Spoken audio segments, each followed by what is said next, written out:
السلام علیکم ورحمۃ اللہ وبرکاتہ۔ ناظرین، استقبال ہے، سواگت ہے آپ کا viral news live studio Jalgaon, Maharashtra, India میں آپ کا میزبان مفتی محمد ہارون ندوی۔ ناظرین، یہ خبر بڑی افسوس کے ساتھ میں سنا رہا ہوں کہ جمعیت علماء اڑیسہ کے صدر اور امیر شریعت حضرت مولانا محمد جابر قاسمی صاحب کا گزشتہ کل انتقال ہو گیا۔ جمعیت علماء اڑیسہ کے صدر اور امیر شریعت ان کے وطن مالوف بھنجارپور ضلع جاج پور اڑیسہ میں ان کا انتقال ہو گیا۔ وہ 77 سال کی عمر میں انتقال پائے۔ گزشتہ ایک سال سے حضرت مولانا بیمار چل رہے تھے۔ پسماندگان میں ایک بیوہ، 7 لڑکے اور 3 لڑکیاں ہیں۔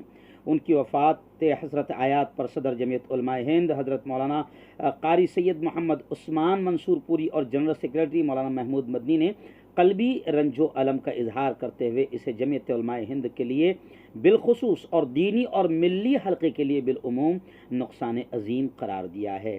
مولانا مرحوم دارالعلوم دیوبند سے 1964 میں فارغ ہوئے۔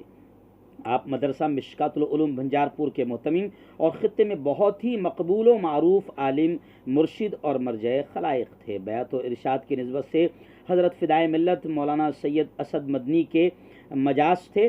عرفان کے اسی فیض سے انہوں نے مسلمانوں کی قلیل آبادی والی ریاست کو ہمیشہ معمور رکھا اور حق و صداقت کے چشمے سے تشنگان کو فیضیاب کیا۔ مولانا مرحوم ساتھی جمعیت علماء ہند کے بے لوث خادم اور ہر محاذ پر ڈٹے رہنے والے سپاہی تھے۔ 2008 سے مجلس عاملہ جمعیت علماء ہند کے لگاتار مدعو خصوصی تھے۔ 2007 میں آپ باضابطہ جمعیت علماء اڑیسہ کے صدر منتخب ہوئے، جس پر تادم واپسی فائز رہے۔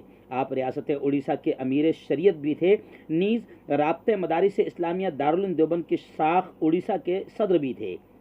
آپ نہایت ہی سادہ لوح، منکسر المزاج، نیک طبیعت اور انتظامی صلاحیتوں کے حامل تھے۔ جمعیت علماء ہند سے آپ کو اتنا گہرا تعلق تھا کہ شدید بیماری اور ضعف کے باوجود بھی 2 جنوری 2020 کو منعقد اجلاس مجلس عاملہ میں شریک ہونے کے لیے دہلی تشریف لے گئے۔ 22 اکتوبر 2020 عیسوی کو منعقد جمعیت علماء ہند کے اجلاس مجلس عاملہ میں بھی بذریعہ زوم شریک ہوئے۔ مولانا مرحوم کے جملہ پسماندگان کے خدمت میں دلی ہمدردی اور و تعزیت مسنونہ پیش ہے اور دعا ہے کہ اللہ تعالیٰ مولانا مرحوم کو جنات عدن میں مقام اعلیٰ عطا فرمائیں اور پسماندگان کو اپنے بزرگوں کے نقش قدم پر چلنے کی توفیق عطا فرمائیں۔ اس موقع پر جماعتی احباب اور متعلقین و ائمہ مساجد سے پرخلوص اپیل کی جاتی ہے کہ مولانا مرحوم کے لیے دعائے مغفرت اور ایصال ثواب کا اہتمام کریں۔ ہم وائرل نیوز لائیو کی پوری ٹیم، ساپتاہک ہندی ندوی ٹائمز کی پوری ٹیم بھی تعزیت پیش کرتی ہے اور ہم سب دعائیں کرتے ہیں کہ اللہ رب العزت اعلیٰ علیین میں مرحوم کو جگہ نصیب فرمائیں، آپ کے درجات کو بلند فرمائیں۔ جی ناظرین، خبریں ہیں کہ بڑا جم غفیر مولانا کے جنازے میں شریک رہا۔ گزشتہ رات یعنی 17 نومبر کو ہی تدفین عمل میں آئی۔ اڑیسہ سے ہمارے رپورٹر مولانا سلطان ندوی کی تفصیلی رپورٹ کے ساتھ میں مفتی محمد ہارون ندوی۔